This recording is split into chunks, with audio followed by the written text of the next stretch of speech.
तुमच्या मोबाईलमध्ये जर बघाल ना, तुम्ही वेळ येते की तुम्ही फोनवर किती तास बोललात, मेसेजवर किती वेळ घालवला, व्हॉट्सअपवर आणि सोशल मीडियावर किती तास घालवले. ते तुम्ही रोज जर चेक कराल तर तुमच्या लक्षात येईल की दुसऱ्यांच्या आयुष्यात काय करताय हे बघण्यात तुम्ही तुमच्या आयुष्यातला वेळ असाच वाया घालवताय खूप जास्त. आणि ते डिप्रेशनचं कारण आहे. तुम्ही इन्व्हाइट करताय डिप्रेशनला की ही इतकी मज्जा करते, ती तितकी मज्जा करते, मी काय करते मोबाईलवर बघत असले. अरे तू तेच तू करतेस ना, तू कर ना मज्जा, तुला कोणी.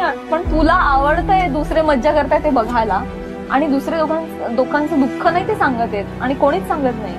मी इकडे रडतात आणि इकडे रील करून टाकतात. अरे तुला माहितीये त्यांच्या आयुष्यात काय झालं, ते खरंच आहेत का सुखी?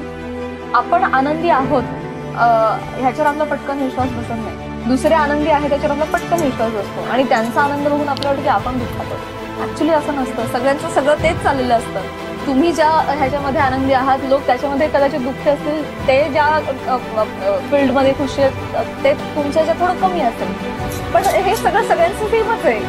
So chillax.